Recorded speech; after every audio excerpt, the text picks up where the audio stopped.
Oh, greetings, salutations, respect, and love, boys and girls. Oh, welcome to the Prog Corners live Sunday Prog stream. Oh, we've been doing this for over 2 years, and I was told this would just never happen. It wouldn't work, they said. People way smarter than me said you'll never be able to do a Sunday Prog stream and build an audience and keep motivated to do it.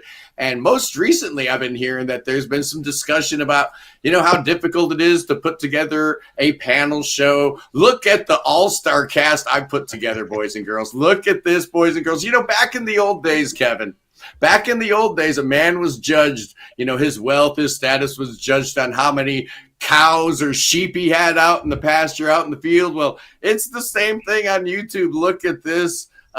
Constellation of stars. Kevin from Prog Radio. Good morning, sir. Yeah, he might be not listening at all. Pontus, all the way from Sweden, is here. Hello. We've got Dr. Brad.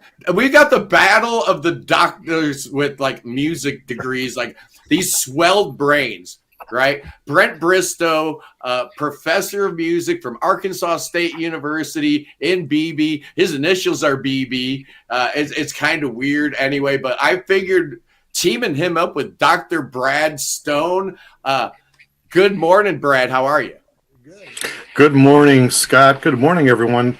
Delighted to be here. Thanks for letting me come on at the last minute. I saw that this was happening this morning, and I messaged you and you said, come on in. So, hey, terrific. I gave everyone Brent's credentials, where he teaches at and all that kind of stuff. I gave you the honorarium of Dr. Bradstone, but where'd you get your degree? Are you teaching right now? What's your background? Because this dude's impressive, boys and girls. This guy's the real deal. I'll do a short one, but I'm particularly proud today to tell you this. So I did my bachelor's in chemistry at University of Illinois, Chicago, and then I did a PhD in physics at Indiana University, #1 team in football in the nation, or they will be as of today. And I'm professor emeritus of chemistry from San Jose State University, and I now teach at Gavilan College, which is a community college in Gilroy, California, where I live. And I teach chemistry, and I also occasionally teach the history of jazz and rock. There you go. Yeah, this guy's he's just got a giant brain. All, yeah. I don't. Brent, how do you compare to that? I mean, that's pretty good. Well, it's interesting. It's interesting that you went to Indiana, one of the best schools for saxophone in the country, to get a degree in physics. So that's kind of interesting. But my doctorate is in music performance and saxophone and music history, being my specialty areas from the University of Memphis. My undergrads are also in music from Arkansas State. And so, I didn't get to go cool places like Indiana, but I did spend a lot of time studying in Michigan and doing some other cool things along the way. And so currently, as you said, at ASU BB and teaching, everything from conducting the band to teaching some music industry courses to teaching saxophone to doing just about everything. And leading a band to play their debut gig at said campus in BB. And then at the last minute getting called into service to play at Morse Fest. Correct. Yeah. Oh, I heard it went real good. I watched the videos. What was your experience at Morse Fest? Real quick, and then I want to get to everybody else. I'll just share real quick that I was actually in the middle of teaching a saxophone lesson when I got a text from Neil, and I thought, 3 weeks out from Morse Fest, can't be a coincidence. And so, sure enough, he asked us. It was kind of miraculous that everyone was free and able to do it, and we had a great time. And of course, Neil invited me to play with Cosmic Cathedral, and also I played one of his singer-songwriter songs on the Inner Circle, and did the end section of one, and we did a couple of other things in there. So I got to play pretty much every night. It was a lot of fun. But we are not set in stone yet, but we do have all the multi-tracks from our set with Emerald City Council, and Jamie has them. We're going through it, and we are exploring our options with doing a live album Blu-ray. Nice. So keep nice. Cool. Fingers crossed. Let's hope that works out, because we definitely want to see that. Absolutely. Ian B. About is back, boys and girls. Ian, thank you so much for joining the panel. Are you sad? I know you're not a native Ohioan, but are you and your neighbors sad about Ohio State yesterday? I have to admit I'm not much of a football fan. Yeah. And my family are Steelers fans. Oh, there you go. So it's like, I didn't know about it. I just found out about it today. No, excellent. I was actually very, very happy. I'm a Miami Hurricanes guy, but the people I'm looking at the bottom of the screen, I know they don't care one little bit. I've got Pat from Ireland and Cody from Canada. I doubt they care about American college football. Pat, welcome. Pat, welcome back to the show. Oh my God, this is crazy. My eyes deceived me. Pat's here. It's great to be back. Actually, American football, I have no interest in it. I like, as you call soccer, that football. That's my football. But it's great to be back, Scott. I haven't been on in a while, and it's great to see all the lads. I've been on with Ian before, and Kevin, and Pontus, but Brad and Brent, I haven't been on before. Oh, there you go. We're gonna smart you up, Pat. Those two, they're gonna raise your IQ a couple percentage points just by being in the same stream with them. And it's good to see Cody as well, and give my regards to Tara. Yeah, Cody. Connection issues. Yeah, Cody frozen. Yeah, he's frozen. You know, Cody's frozen when the word Terra is spoken, and he doesn't animate immediately. True. Well, I'm not going to say it. But that's all right. He'll figure it out. There he is. Hey, my internet is all over the place. I don't know what's going on here, but I'm here. Well, while you're here, why don't you, tell us all about Octavium and then bust right into your number 4 and your number 3. But it doesn't look like he's going to be able to do that. Close some tabs, Cody. Yeah, is that what's going on? Cody, can you hear us? Reset your router. Yeah. We'll deal with Cody at a later date. In the meantime, Kevin, give me your number 4 and your number 3 and whatever thoughts you have about 1971. All right. Well, obviously, anything from the early 70s is what I grew up with and I'm all about. In 71, you could have a third and a fourth round of this thing, no problem. To refresh. Yeah. I'm thinking about doing it. Trust me. Those were my round 1 picks. I would have put Aqualung because you did round 1 with these 4 albums. These were the 4 you did, right? Yeah. Yeah. So this is the order I would have had those 4 in. So, but for your new picks, at number 4, I've got Van der Graaf Generator. It's just tough competition. So you got the other ones to compete with. So, and I'm not the hugest Van der Graaf Generator guy, but I'm ginormous Caravan Pink Floyd Yes guy. So it's probably no big surprise that I've got Van der Graaf there. And then no surprise at all. My number 3 pick, maybe a little more, what will that be? And that's going to be Caravan. Again, brilliant album. Probably not my favorite Caravan album, maybe my second favorite Caravan album, but phenomenal. But there's 2 better that I'm saving for next round. That's right. Hey, Cody, you seem to be alive. Something happened to your connection's better. Yeah, I'm trying to be alive. Okay, good. Can anybody hear me out there? Good. So, Cody, while your connection is still actually working, tell us a little bit about what's going on with Octavium, and then bust out with your number 4 and your number 3. Well, Octavium is my new band. We're progressive metal. Some of you might have heard our music before on one stream a couple of weeks ago. We have our first song out on streaming, and now we've got our second song actually gearing up for release on the 12th, I believe it is. Yeah, December 12th. It'll be a Friday. And our next song is coming out. It's called Peaceful Empire. And no one's heard it yet. Cool. I heard it's better than your first one. That's what I've heard. Oh yeah. Ian's heard it, and this is actually Ian's favorite song. Of the 2. He might be a little bit biased because he's working on it with me. Yeah. But yes, so yeah, we got a new song coming out, and follow us on Facebook, Octavium.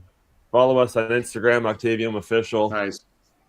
Yeah, hey, I've got it. You just sent it to me. It's called Peaceful Yeah. Empire. I just checked my phone. So Well, you know, usually the hearing guy it. who mixes an album is usually the first set of ears that kind of hears it outside of the artist. And Yeah. so they always have insight, and sometimes it's very surprising because they'll say, I really love this one that you thought was nothing. And the other times the one you thought was amazing, they're like, I didn't care for. So yeah, Ian's ears are going to be good ones to listen to. yeah. And I also have eccentric tastes. Yeah. At times, which you'll see from my ranking. Somebody so I don't said- know, like Somebody in the comments said, "Will there be flute on the Octavium album?" And Maybe.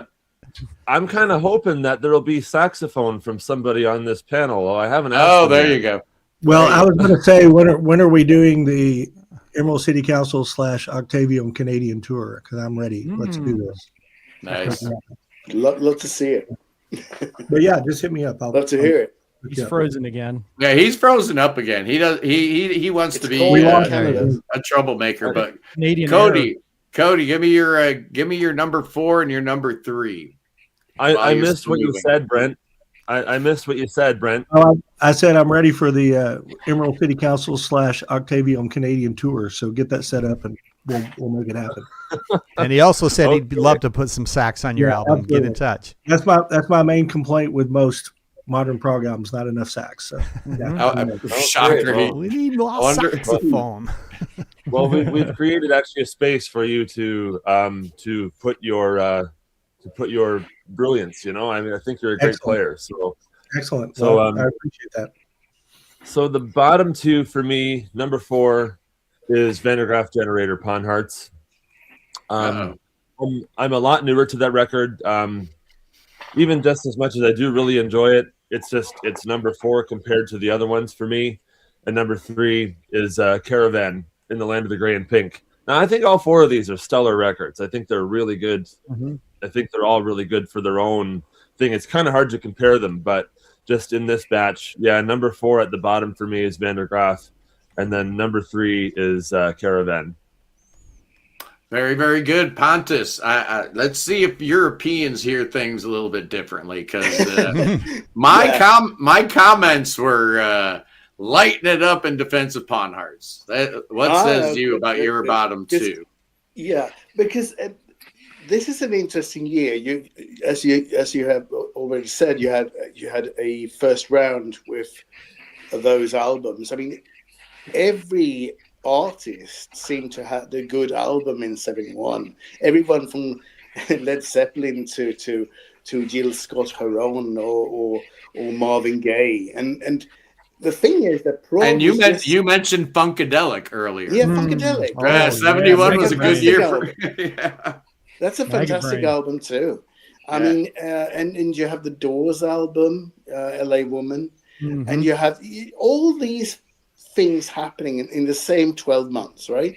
And as for Prog, it's still finding its feet. So everybody's inventing at the same time. I mean, we have everything from let's say poppier stuff like Caravan to Tagomago with Can, which is not in the, which is far out, right?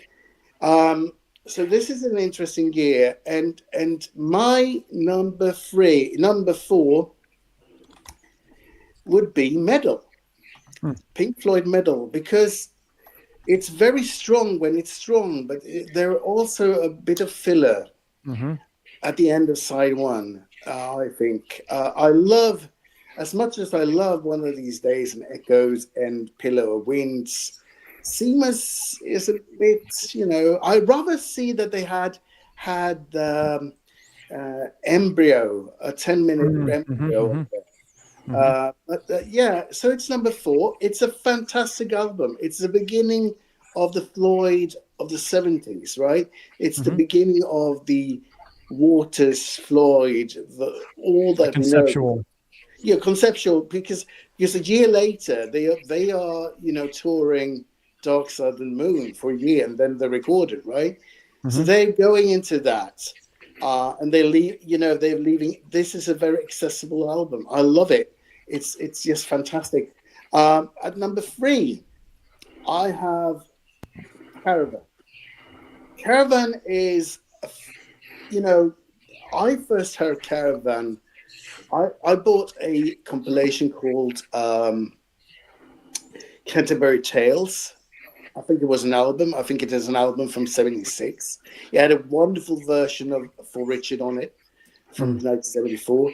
And the whole Canterbury scene is such an interesting English sort of thing where you have pop at one end and jazz at the other. So you have a mix of this very accessible music, but it's very quirky at the same time. 9 Feet Underground, fantastic jammy piece. You have Winter Wine, which is just fantastic. Lovely song. And I Love to Love You is just fantastic too. So that is number 3. That is number 3. That song. Awesome. I like that song. I love the way they say, and tonight pigs will fly. Yeah, absolutely. Yeah, I love that tune. I thought that should have been a single. That's how far out my head is. I thought, oh, this is a pretty good pop song. And then I showed it to a pop music fan, and then they're kind of running away screaming. It's like, oh, okay, maybe it's not. It could be in an alternate universe. Absolutely. Pat, what do you think? Let's get another European voice in on this. Okay, my number, and I don't have the copy of it, actually. I can't find it. But I like to show the physical copies. Is the Caravan album. I think it's an excellent album, but I think side 1 is weak in comparison to the. Is that the Stephen Wilson one? No, unfortunately not. I wish I had the Stephen Wilson one, but I missed it. I'm hunting around for that, but I can't find my copy, and I don't know where it is. Nice vinyl copy, Scott. That's not easy to find. It's a reissue. Yeah, not too hard to find over here. Yeah. 9 Feet Underground, I think, takes up the whole second side. Mm-hmm. I think that's an excellent track. You see, the thing about the Canterbury scene, I've been to Canterbury because I had an aunt living in Kent in England, and I visited Canterbury, and they're different than, say, people from London in Kent. You know what I mean? The kind of idiosyncrasy is, and that comes out in the music of a lot of this Canterbury prog at the time. But I do think this is an excellent album. But my favourite track on it would probably be the first track. I love Golf Girl. It's kind of it's typically English. Yes. And of course, I'm being Irish, of course, but we're so close to England. We have a lot of family in England. We interact with each other. And it's just a typically English record. And it's quirky. I like that quirkiness in it. Yeah. I call it quirky prog. Yeah. Really. And if you're a golfer, it kind of means more to you even still. It would mean more to you. Yeah, exactly. Yeah. I'm a golfer, so we get what that's all about. Yeah, exactly. Especially with the girl, golf girl. Yep. You know what it means. Yes. We won't say it on this. We won't say it. My number 3 would be this one. Van de Graaf Generator. There. In third place. And they're a tough band to get into when you hear them first, though. They are. When you actually hear Van de Graaf Generator first, because I know Cody's girlfriend, or fiance, should I say, Tara, that's her favourite album by Van de Graaf Generator. I think this album is a hard listen, but once you get into it, it just flows. And her favourite album is Still Life. Yeah, Still Life, is it? Yeah. Still Life. But the only problem I have with this album is some of the singing is a little bit hairy for me. Just a little bit. Because he wouldn't be the greatest vocalist in the world. Peter. No, he wouldn't. He probably wouldn't win Best Singer in the World award, but there's something about him. I don't know. Once you get in to Peter Hamill, there's a lot of singers like that technically aren't David great Cousins, singers. Straubs. I mean, Yeah, but they have that personality that stays with them through her whole career that works. Joe Strummer.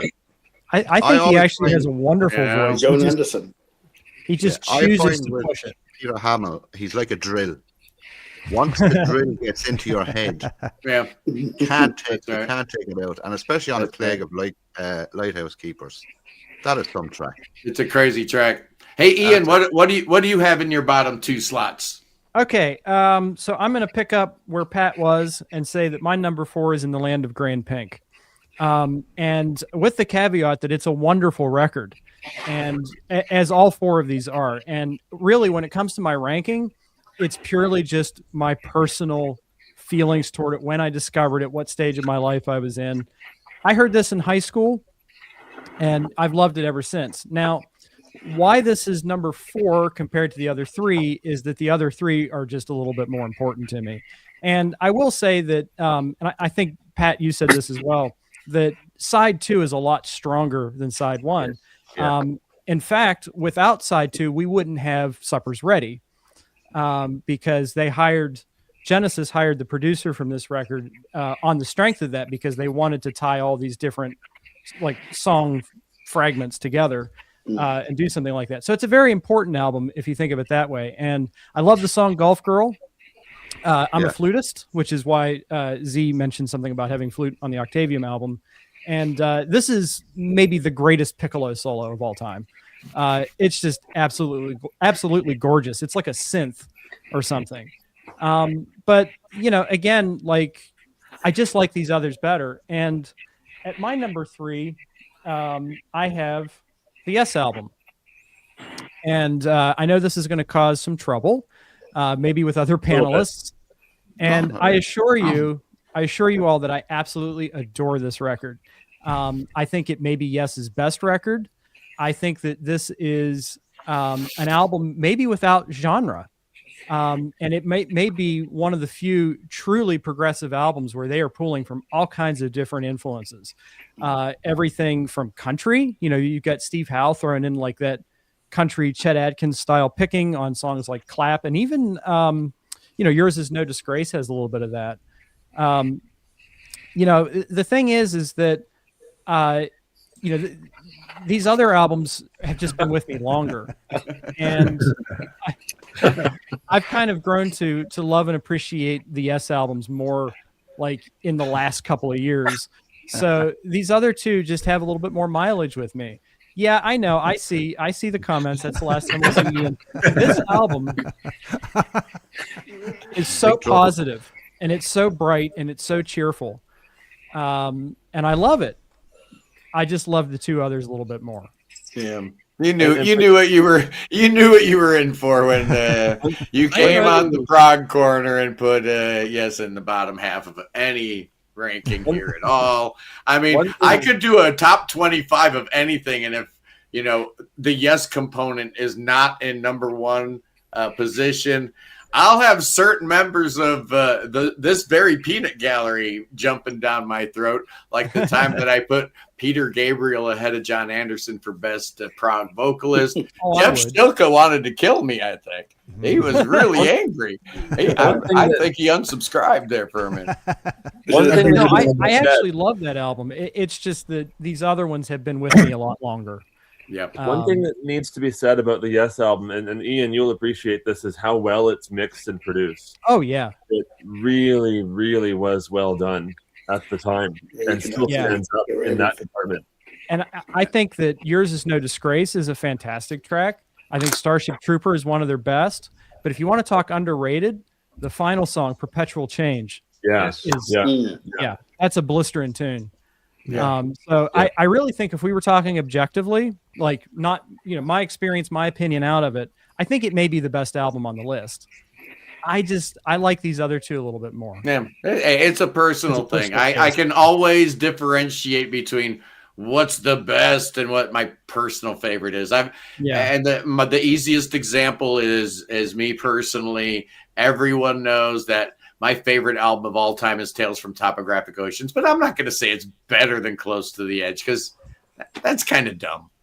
It just kind of is. But my love for Tails knows absolutely no bounds, and that will never change. It will always be my favorite. Brent Bristow, restore some order around here, because the Ian has just shook this whole panel to its core.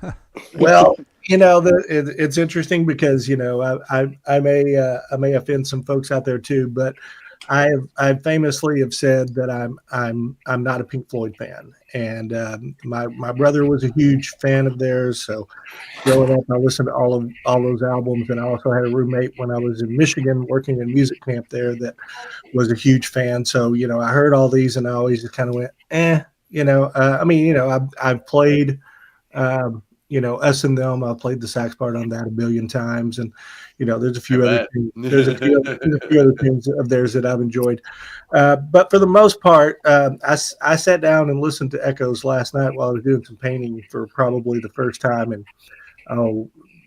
at least 40 years. Probably first time I've sat and listened to it, and it just didn't grab me. I just didn't really. Wow. There wasn't much for me there that I really just found interesting, and so I'm going to put that as my number 4. Wow. And and maybe, and I don't know, maybe we shouldn't get into this, but I did have a guy. There was a guy I knew in college who was a huge Pink Floyd fan, who told me one time, well, if you really want to appreciate Pink Floyd's music, man, you got to be stoned. And I'm like, well, I've never been stoned. I don't know if that has an impact on it or not. I don't know, but it's just very sedate, very linear, and there's just, I don't know. That's for my taste. That's just, I was always more of a Rush fan, more of a Emerson, Lake and Palmer fan of that kind of stuff. So I'm putting that as my number 4.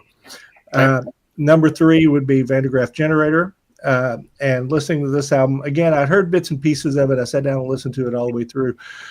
My disappointment with this album was that for them to have a dedicated sax player in the band, they never really let him just really cut loose a lot, And I agree with what was said about some of the vocals in there. There's some interesting stuff. Interestingly, one of the tracks, and I forget which one it is, actually starts with a lick that sounds like it was stolen out of the Glazunov saxophone concerto, a very famous saxophone work. That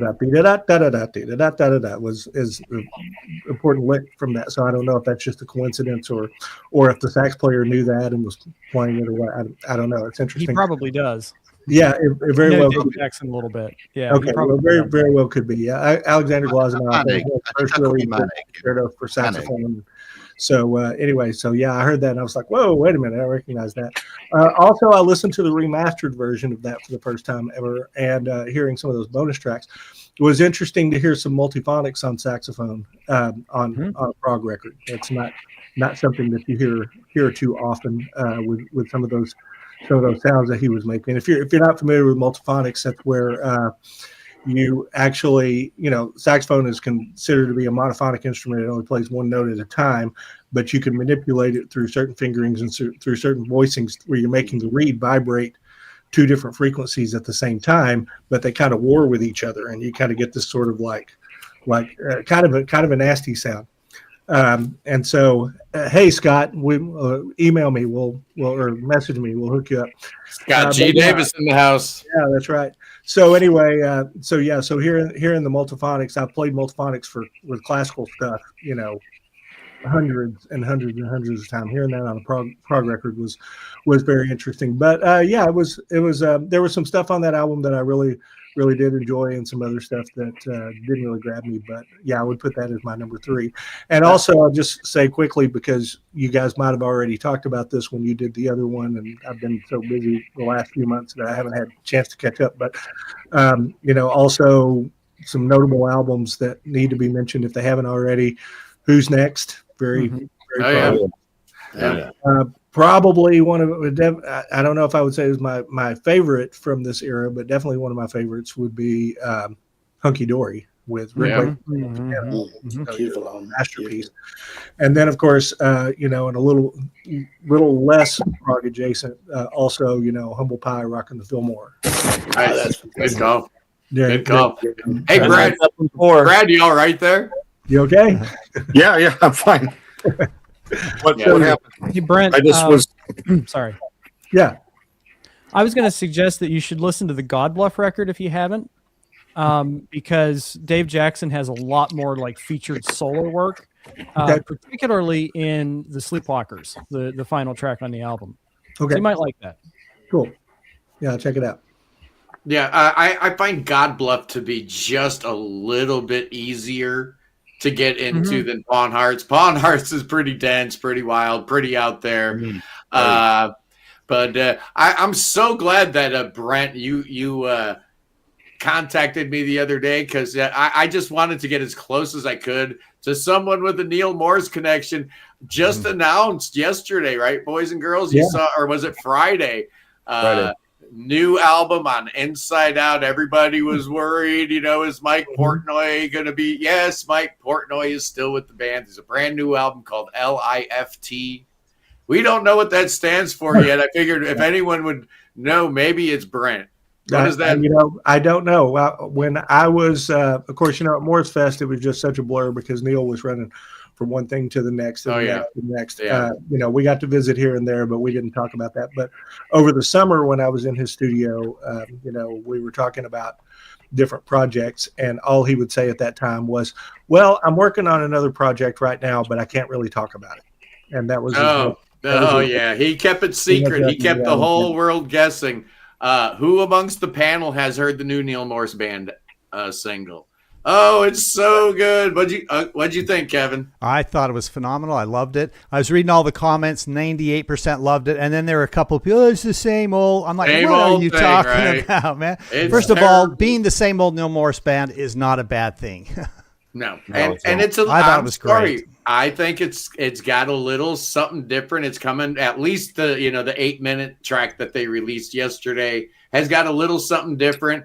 In that I really like the way they're blending Neil, Bill, and Eric's voices together. It's not like entire chunks of songs, or this is Neil sings the verse and then Eric sings the chorus, and maybe if there's a middle eight, give it to Bill. Now it's like, okay, you're getting this line, you're getting this line. It's really cool. They're like deciding which vocalist sounds best on each line and just going with it. It's awesome.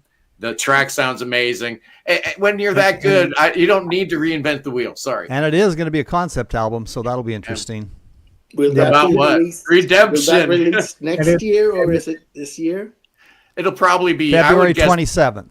Oh, yeah. There you go. And Okay. end of February. And the single Sorry. is an edit, right? So it's part of a longer tune. So Yeah. so What's it called? Alive and Well, or something like that. something like that. Yeah. Yeah. Well Alive. I don't know, but I've heard it like 3 times. It's amazing, and it looks like they had a lot of fun. Keeping everyone guessing. Is Portnoy gonna be here there? Because we know Winery Dogs is done, and Transatlantic for all intents and purposes is done. I know a lot of people are hoping that there'll be some kind of like a Flying Colors reunion That's what I'm on Cruise to the Edge. Well, we could have a Neil Morse Band thing going on there too. Yeah. Why not? New album coming out.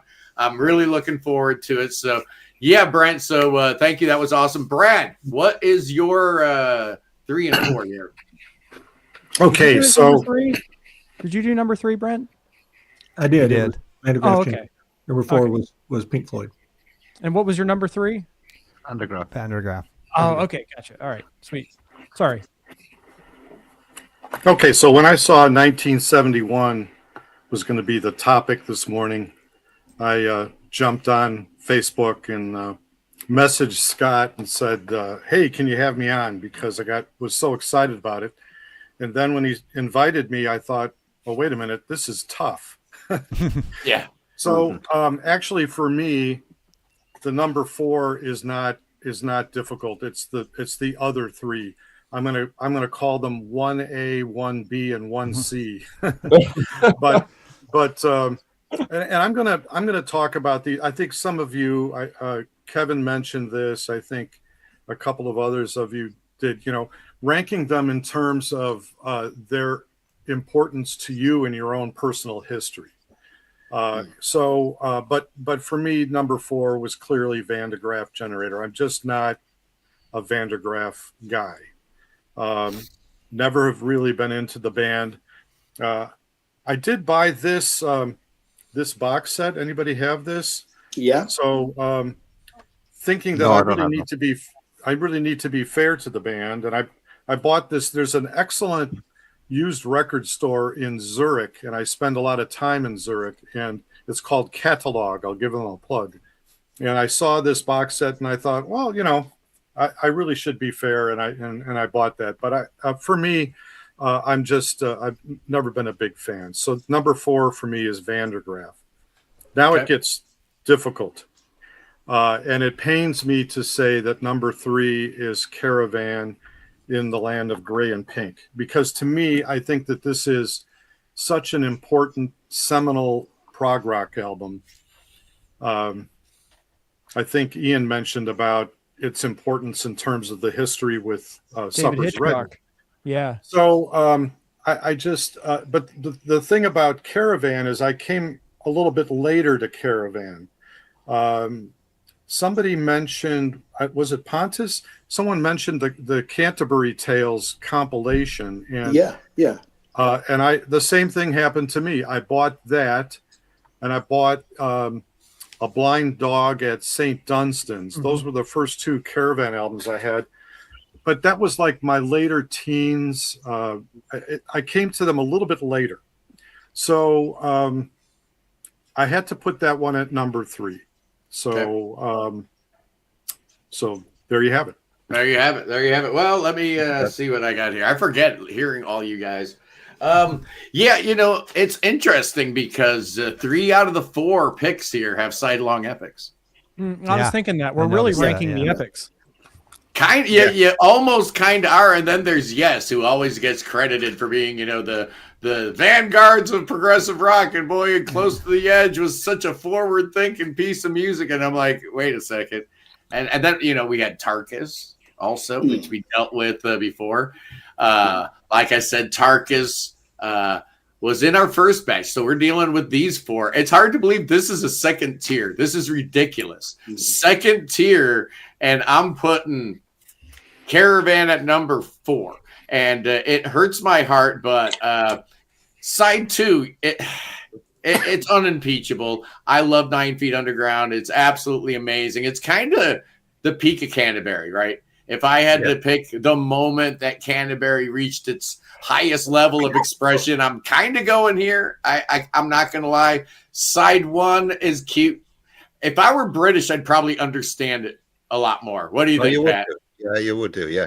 I'd probably get it, and the Canterbury scene as a whole, I'd probably understand it more. So that's why I got it at number 4. At number 3, are we rating the sidelong epics? I kind of think we're not, because I think we're all in agreement that the sidelong epics at play here today are all pretty great. So it's kind of the other material that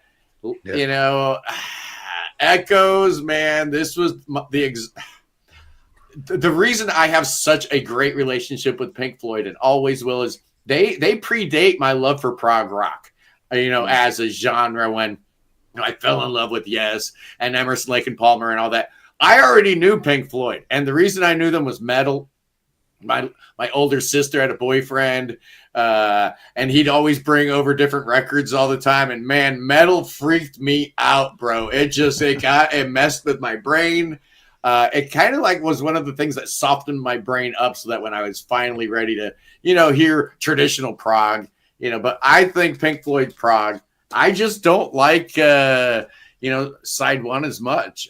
One of these days is absolutely amazing. The rest of it, I'm just not as crazy about. And what's with the dog?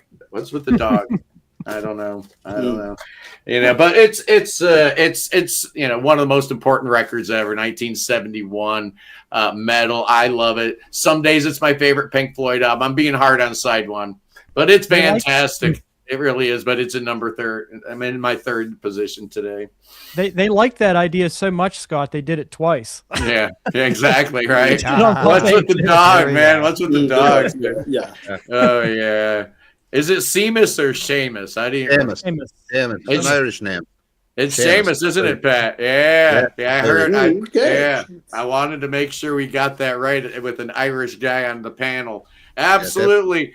Oh, Kevin, what do you have? This is exciting. I'm going to let Kevin go first because I know he's been tabulating everything. So let him get his picks going, and then he can focus on the big picture stuff. I've been keeping score and tabulating, and clearly you probably all sense there's a little bit of a trend for the bottom two. Which honestly, Kevin, I'm surprised because I always post what we're doing on the Sunday live stream on all my social medias, and I read every comment. And I am actually really, really surprised because I thought we'd be seeing Yes in last place or third place or something. That's not destined to be, I don't think, today. Yeah, I won't do a spoiler, but it's kind of jumping out who the top two and the bottom two are going to be. But to continue on with mine, and really, as soon as I give you my number two, I'm going to give you my number one. But for number two, I've got Yes. And I've seen All Good People, one of my all-time favorite songs. I remember hearing that as a kid, and the harmonies and the vocal gymnastics they do in there with the back and forth. I absolutely love it, and it's such a great album. The whole album, top to bottom, brilliant. But my number one is going to be Pink Floyd, and I love it all. I'm sorry, even side one. I have no problem with it. Maybe it's just because it's seeped in, and then Echoes. I'm sorry, you can't touch it. You know, so that's a big reason for it as well. Certainly, I noticed the epic theme going on, and I just couldn't. I was kind of debating between Yes and Metal, but I just could not put Echoes out of not being in the number one spot. San Tropez, even I love that song. I've always thought one of my favorite artists is Harry Nilsson. That song always reminded me of Harry Nilsson. So yesterday when I was going through this, I actually went online and I put Saint Tropez, Harry Nilsson kind of sounds like, and I was not the only one. I found all sorts of posts of other people who felt the same way. So, so Metal for me, it's tough. They're all four great. I'm such a huge fan of those first three bands, Pink Floyd, Yes, and Caravan. But I'm going to go with Metal. Kevin, can I ask you, what do you think of the track Fearless? I think it's fine. I have no problem with it. See, Metal for me is one of those albums. You listen to the whole album, you put it on, you just enjoy it, and then taken as a whole, it belongs there, and it feels great. Yeah, I like Fearless because I love the way they tap on at the end. You'll never walk alone. Mm-hmm. Yeah, that's cool. Yeah, and you feel like it's at a soccer game out there. With crowd noise and stuff. Yeah, it's the Liverpool football. It's the Liverpool anthem. You'll never walk alone. Well, there you go. Well, you see again. I didn't know that. Yeah, it's from the musical Carousel. Yeah, originally. Yeah. Yep. I remember hearing a version of that song by the Mormon Tabernacle Choir when I was a little kid. And I just, oh my gosh, what a beautiful, amazing song. And then to hear it in Metal. And what made that song famous in England and especially in Liverpool, and why they used the anthem, was Jerry and the Pacemakers, which were a Liverpool band around the same time as the Beatles, had a big hit with that in the UK. Oh, that's right. And what we're talking about is Rodgers and Hammerstein, right? That's awesome. As prog as it gets. I mean, we get... it gets no more prog than Richard Rodgers, who, when I did my top 25 songwriters of all time, I had Homeboy at number 6, and I had a straight face when I ranked him there. Absolutely. Carousel, South Pacific, Oklahoma, Sound of Music, State Fair. No. Pat, shocking. Pat, I sang that at Wembley once. Wow. You'll never walk alone. So. That's right. Yeah. Fantastic.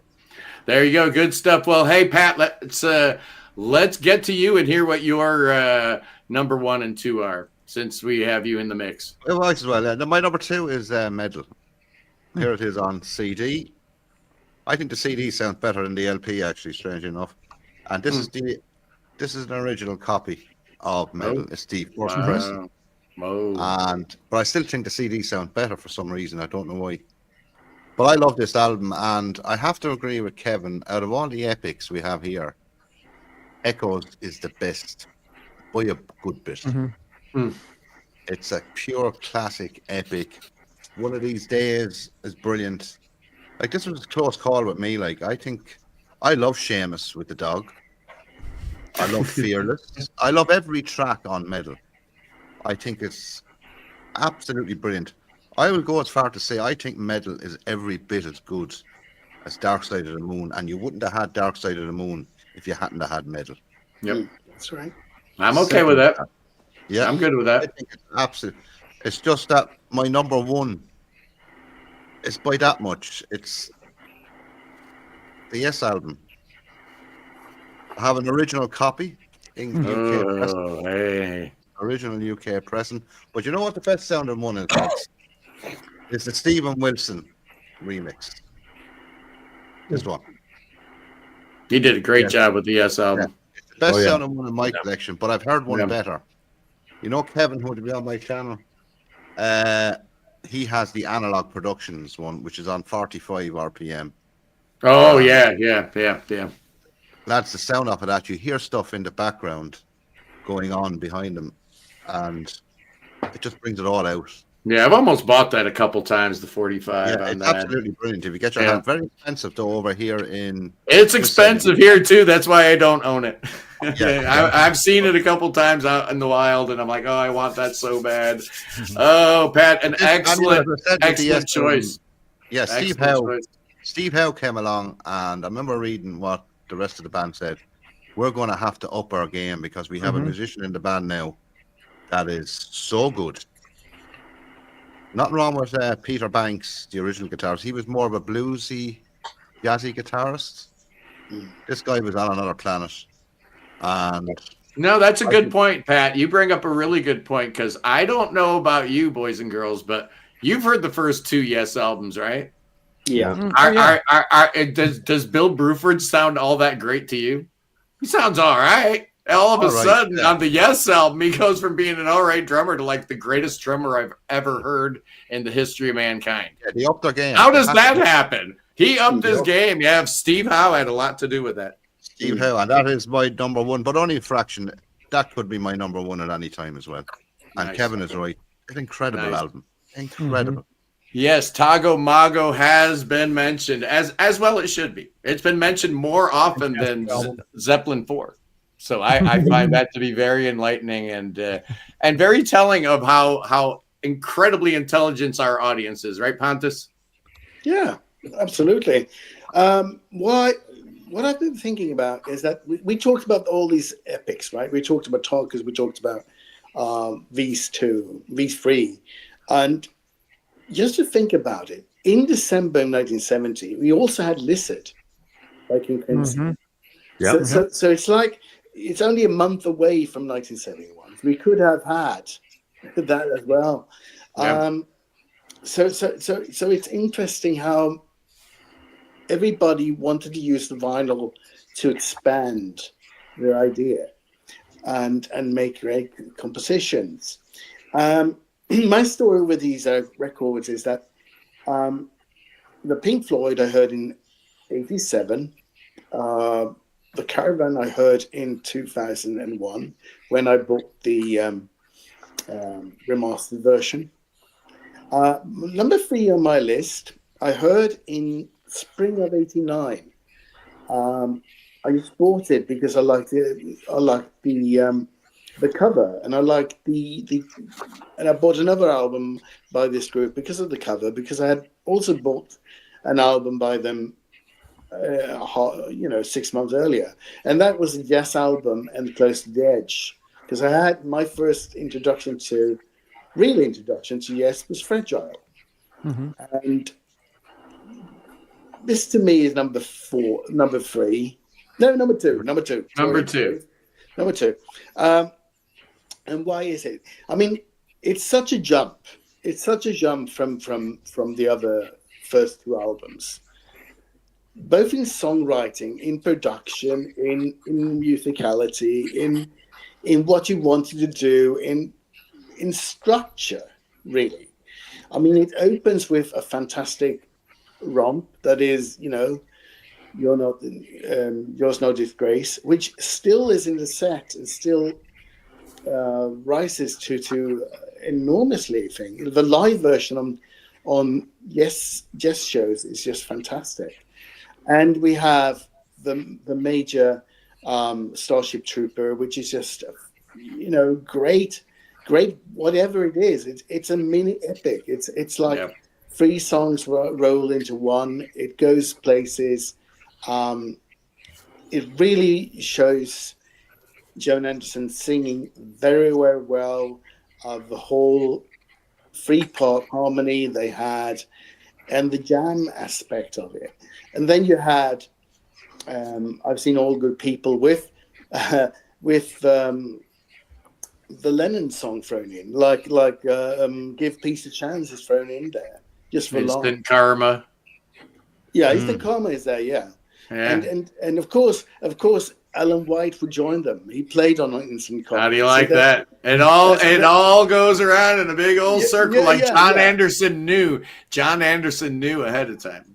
Yeah, of course he did. I mean, and we have that little song that is almost forgotten, like Adventure. Oh, hold on a second. I pay very close attention to the peanut gallery because I have no moderators. I'm sorry, Jeff. I know you should be a moderator by this point. I don't know how to do it. That's all. Helen says, and we had to stop the presses here. Can a real rocker be a Yes fan?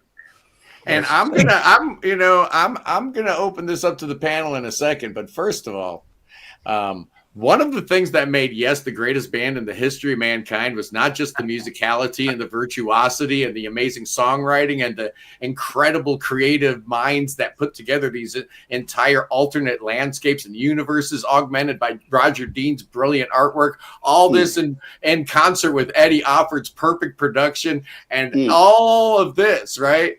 All of this is underpinned by the fact that when Yes wanted to, they could rock.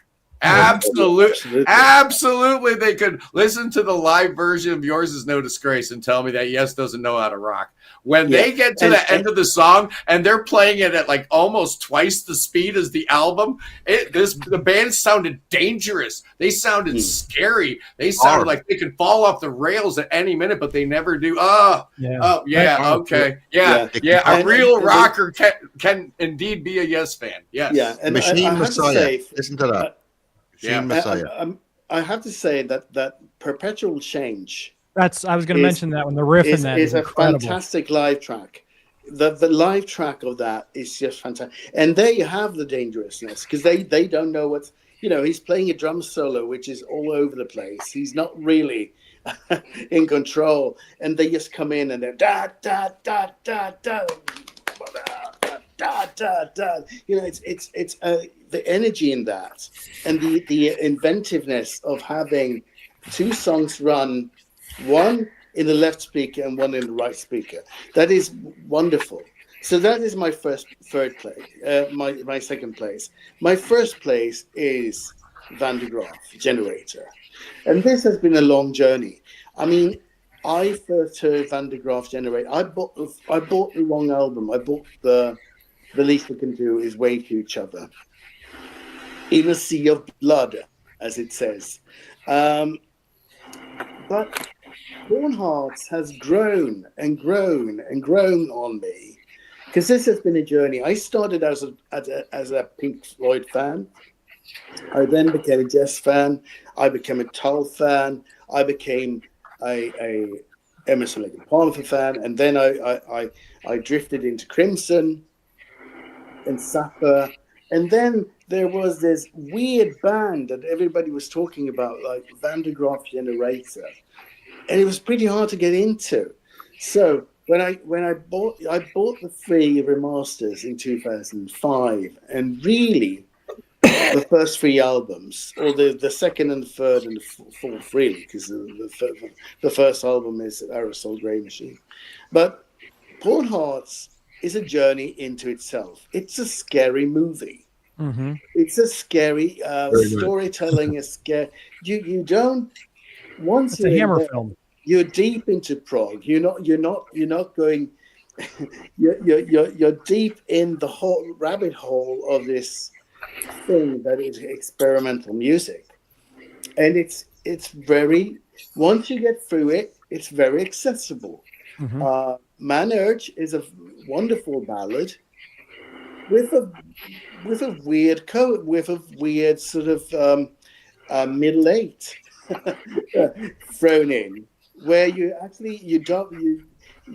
double the saxes and you get this enormously angry sound, and you're dealing with psychosis or whatever it is that song is about, schizophrenia, and it's just elaborately done. And then you have the main epic, which is Lighthouse Keepers, which is basically a song suite, a song cycle with different songs in it, and it goes different ways. You have to. It takes time, but once you're in it, your experience of that record is so revealing. It starts very dark, and then it ends on a happy note. Lots of Peter Hamill's songs starts on a very depressive note and it ends on a happy note. That, for instance, the lyrics to Lemmings goes, "What is there to live for, but to die?" That's the first verse. Then the end is, "What is there to live, but to try?" So the whole perspective of the song has changed from verse 1 to the last chord, and it's a difficult journey. But I still think this still pays off for me as a 53-year-old music freak that I am. So that's my number one. There you Well go. said, I love it. I love it. Well said. I wish I was keeping track of who did what. I can't remember what Ian's 3 and 4 was, or Brent's or Brett's. So I am in absolute suspense, Ian. Okay. What is your? I know Yes was in 3rd place. That's obviously I'll never forget that. That's a moment I'll never forget. But what's your top 2, sir? The nerve of this guy. I know. Okay, so my bottom 2, just to recap, were Caravan and Yes. Ma'am. And so my number 2, I guess, is going to be metal. And I love metal. I love all Pink Floyd. Pink Floyd were one of the first progressive bands I ever got into, and they led me into this incredible world. The issue with metal, as others have said, and I guess I'm going to repeat a little bit, is that it's kind of a bookended album where the first track and the last track are sensational.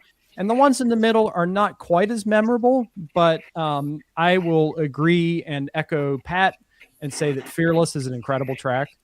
And so is Pillow of Winds. When I re-listened to this last night, I kind of forgot how good Pillow of Winds is. I like that song, yeah. Yeah, and what keeps this album for me from being number 1 is the existence of this one, Pink Floyd at Pompeii. And here you get the ultimate version of Echoes, where Dave Gilmour is conjuring spirits of the earth from his guitar. And there's nothing else like it. And so for me, Echoes is a little underserved in the studio cut. I give the edge to Pompeii. If we were ranking Pompeii versus these others, it would be my number 1. Okay, so before I reveal my number 1, which isn't really a reveal. Not really. We've been talking it is for me. We've been talking a lot about Canterbury bands and the year 1971, and I wanted to tell everybody about this Soft Machine set. This was recorded Hoboken in Norway, and I did the restoration work on this 4 LP set for Cuneiform Records. So this is the last year and one of the last gigs with Robert Wyatt. So if you folks are interested in Soft Machine and the Canterbury scene, you should check it out. But my number 1 is an album that got me to travel to Bethlehem, PA back in 2012 and go to Nearfest, my first ever progressive rock festival, to meet Peter Hamill, Hugh Banton, and Guy Evans. And I also met Paul Whitehead, who signed my copy. But I absolutely adore this album, Pawn Hearts. Cool.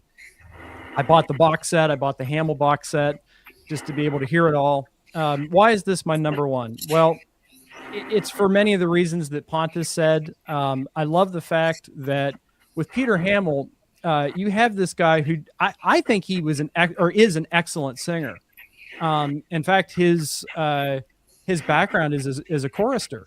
So like he had this very pure kind of choir boy voice that he chose to be innovative with, because, here you've got a sax player who's making his own pedals.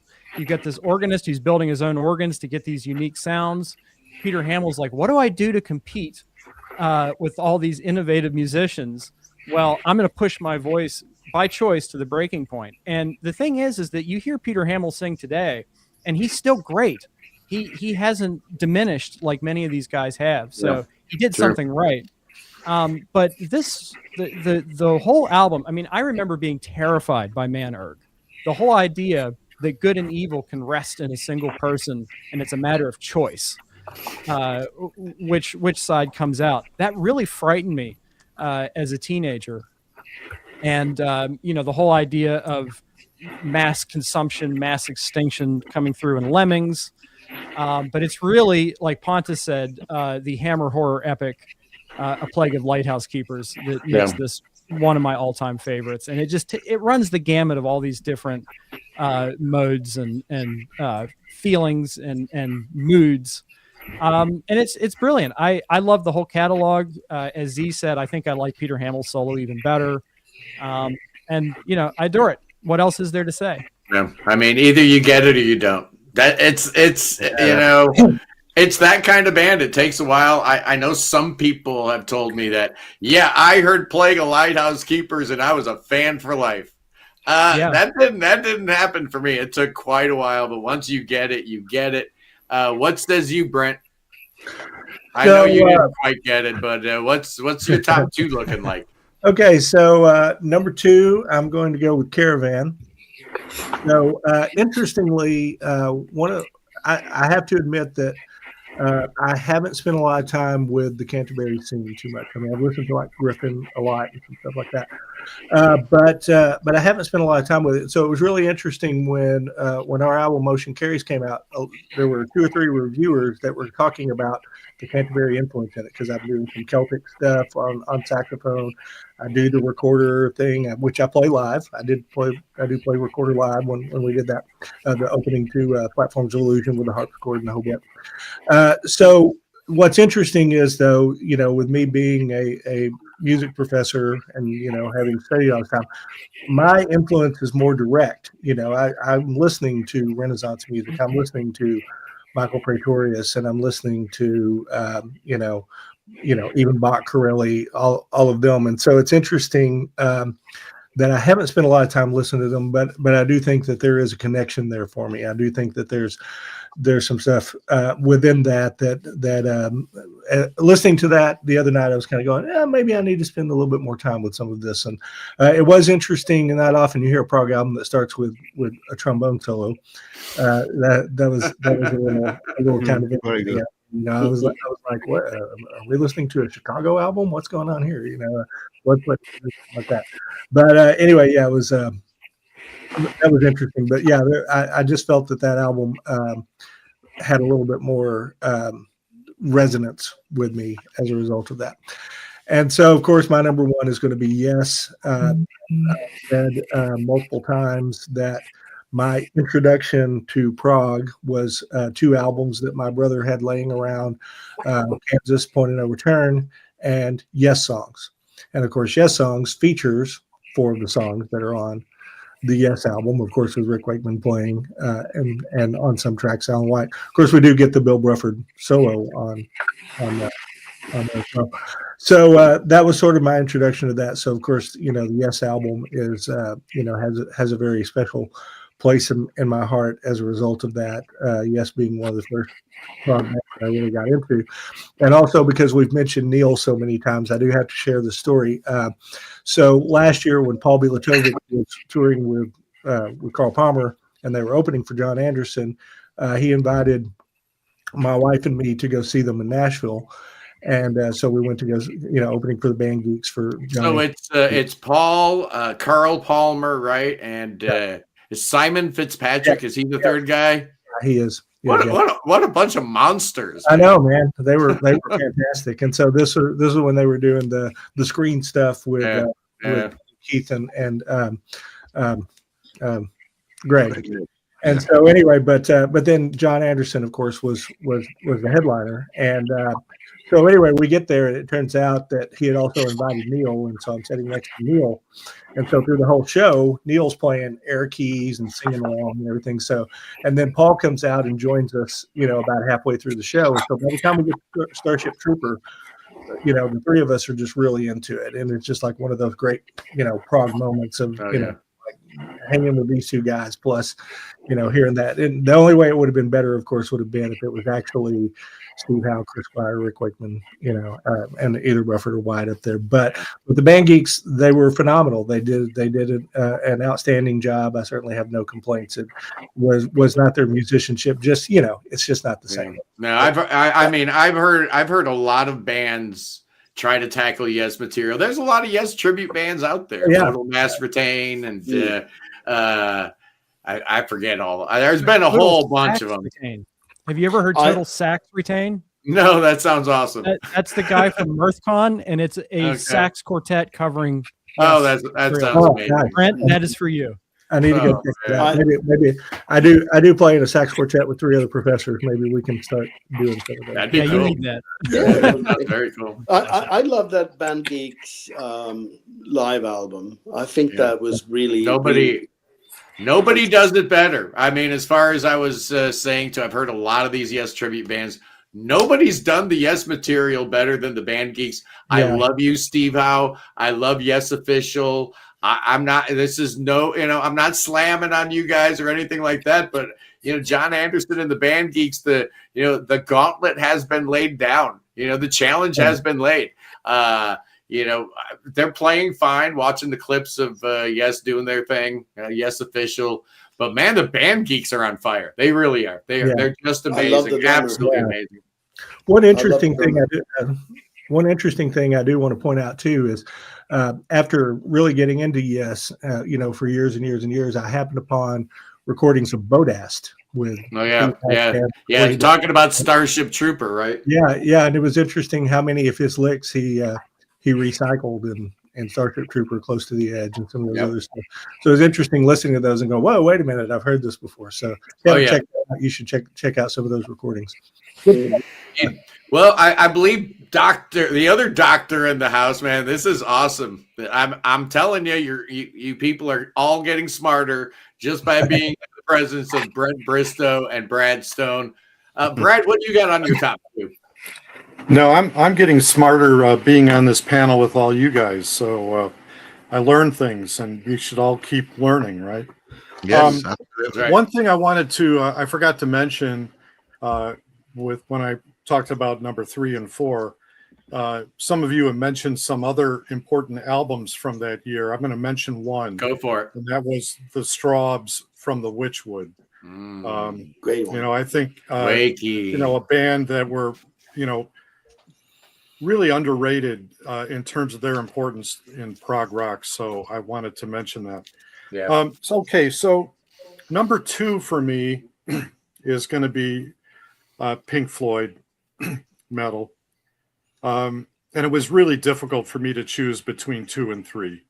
But that Pink Floyd album was really important to me right from, early on. I didn't pull out my copy, but I've got an original pressing of that one too. And I think that if I had to pick one track that would be my top Pink Floyd track of all time, it would be Echoes. And it had a really profound effect on me. And I did for a number of years a radio program of ambient and electronic music. And I think Echoes really influenced me a lot in terms of my love for ambient music. So that's number 2. Obviously, number 1, the Yes album. This is my original pressing. I heard this album. Now, I'm probably older than all you guys. So I heard this album as a youngster, early teens, I guess, on WLS-FM in Chicago. I heard a track and it changed my life. And I immediately went out and bought the album. And I would say, probably the first album that really brought me into progressive rock. We didn't call it that then, but no. And I grew up playing the organ. That was the instrument I started on. And when I heard I've Seen All Good People with Tony Kaye's growling Hammond organ, oh man, yeah, that was hugely influential for me. So again, my rankings kind of based upon my own history with this music and the Yes album. I haven't bought the Steven Wilson remastered version yet. I better do that while some are still available, because it's just a hugely important record for me. Yeah, yeah, brilliant. Yeah, I love it. Hey, has everyone gone but me? I haven't gone yet. Cody, I don't think Cody's gone. All right, we'll save the best for last. Cody, you're up next. Well, you are. Of course. But that's okay. Of course. Number 2 for me is, I hope my internet doesn't give out. Oh my gosh. Number 2 for me is Pink Floyd Metal.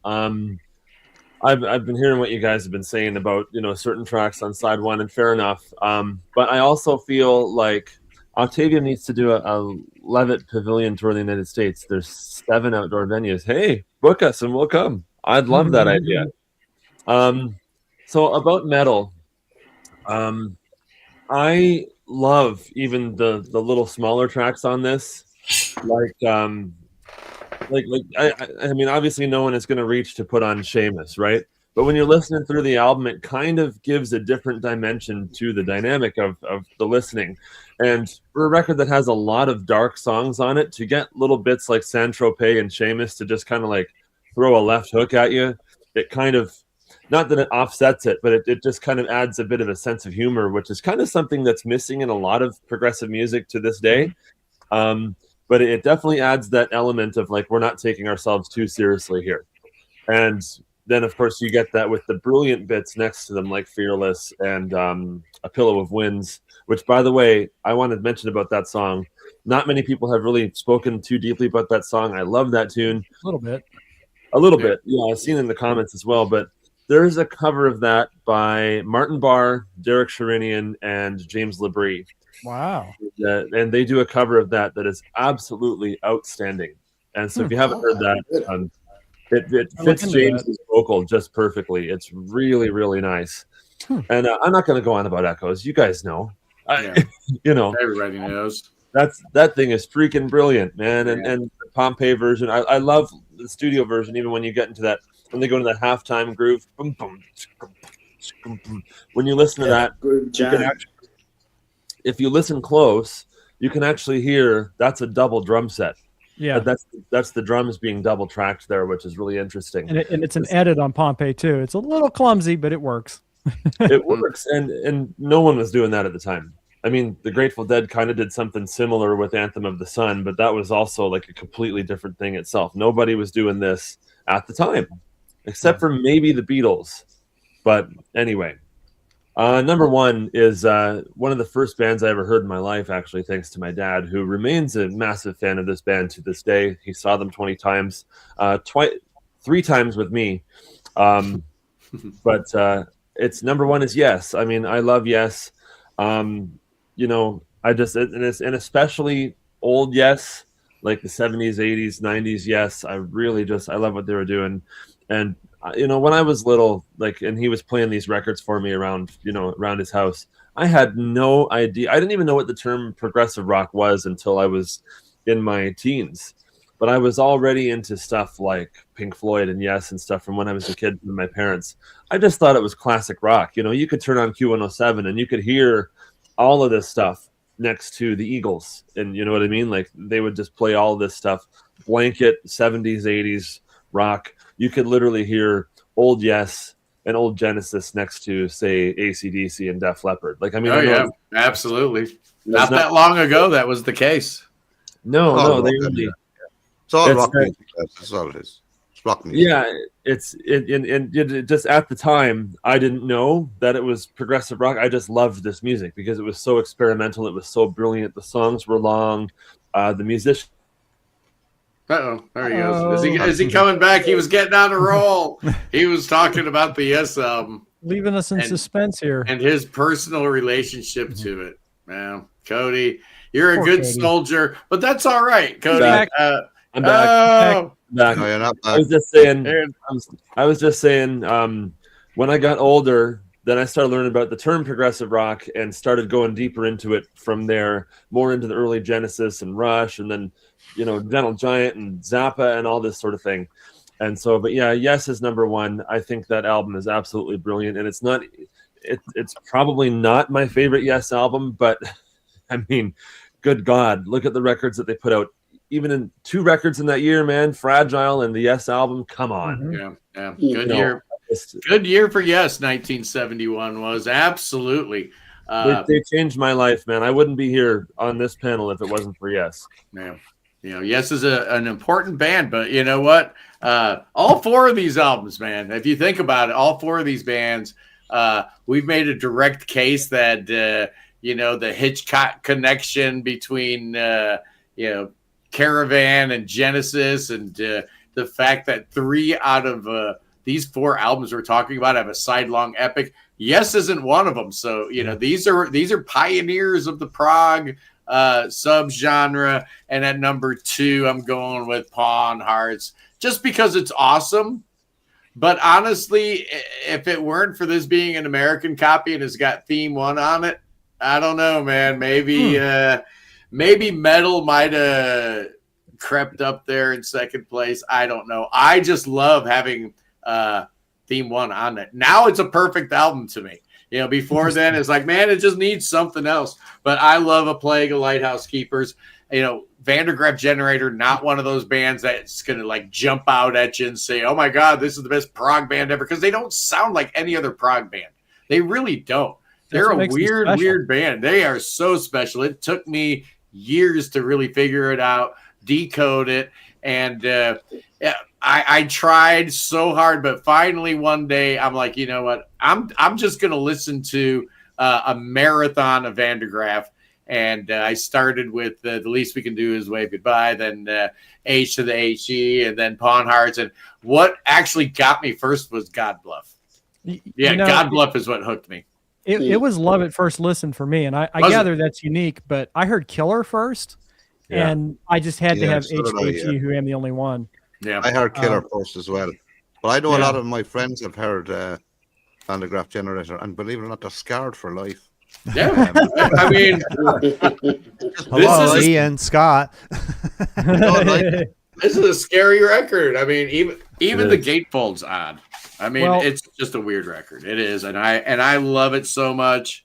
The question, where do they squeeze Theme 1? Here you go. They actually squeeze it between Lemmings and Man Urge.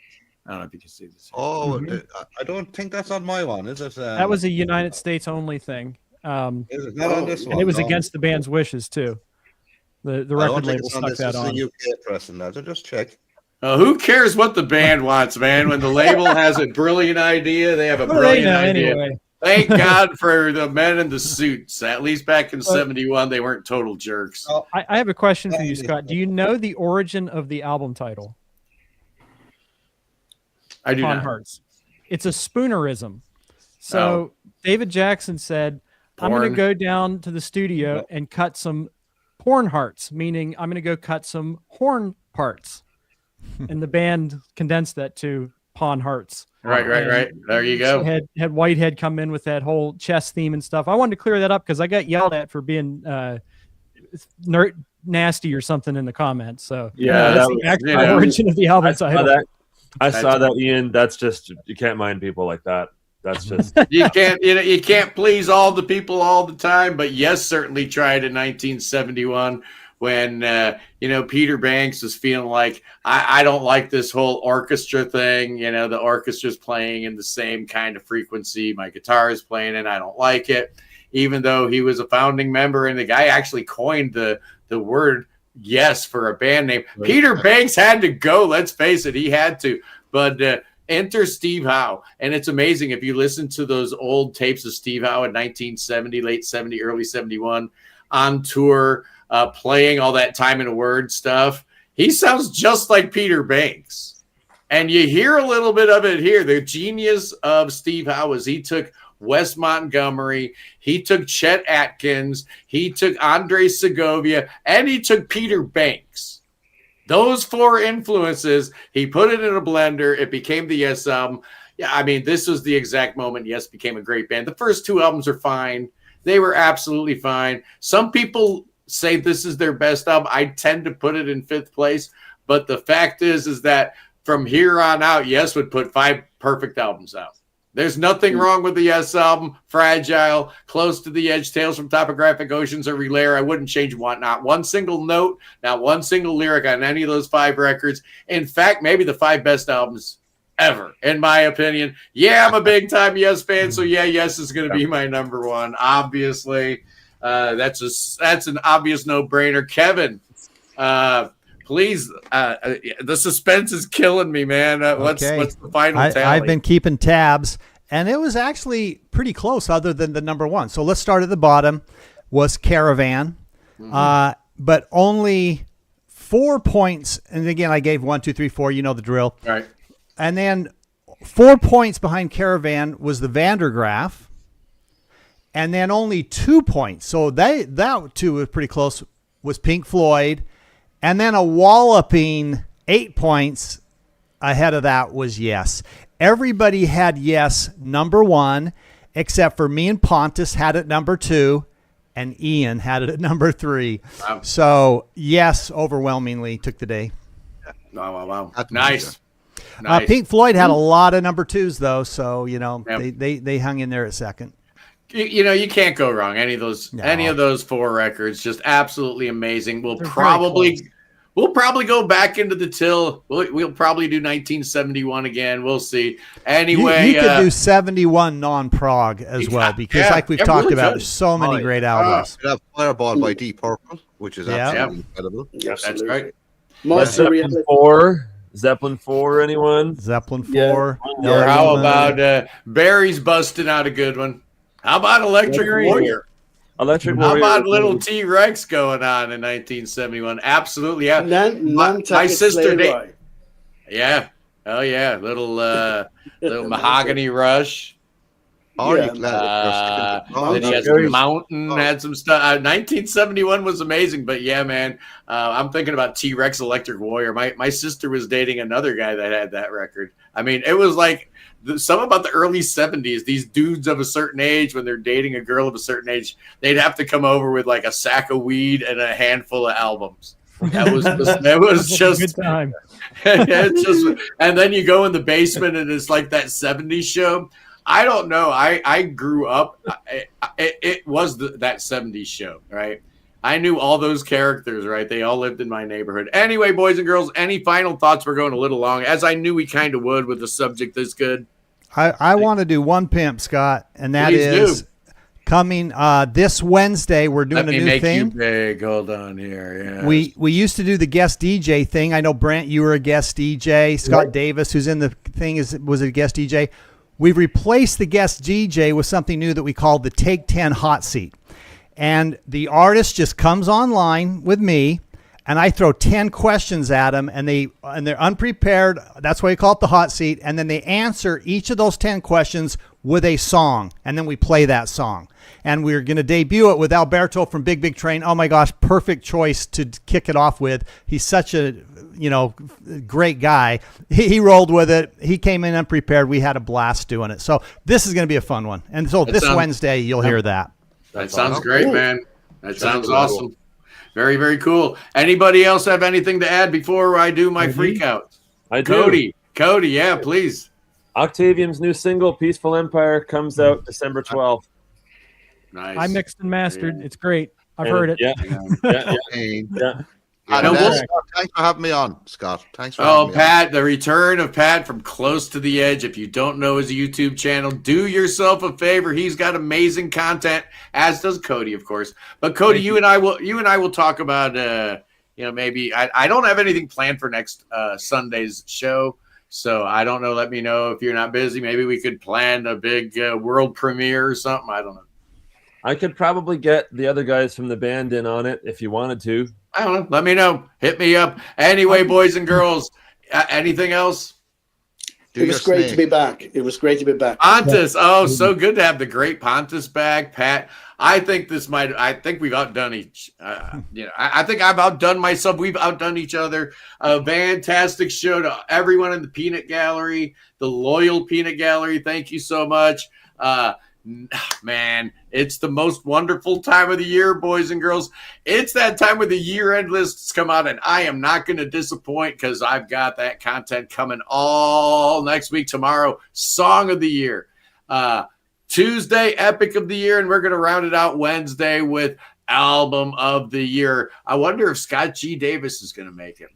I just wonder. You're going to have to tune in and find out. Anyway, boys and girls, I love you guys. Peace in the Middle East. Free the Ukraine. Free Tibet. Free your mind. Free beer. Free Willie. And God save that king. Oh, Pat, we got to save that king, don't we, buddy boy? Oh, wait. Yeah. You know what? We could give the king some snakes, couldn't we, Pat? How about giving the king some rattlesnakes? Hey, this is for you, King Chucky. I got some snakes for you. Oh, boy. Oh, yeah, your name is Charles, and I know one of you guys had your head chopped off. Maybe King Chucky the Third could get bit by a rattlesnake. Got him. I love you guys. I'll see you. Peace in the Middle East. Have a great Sunday. Take care, Scott.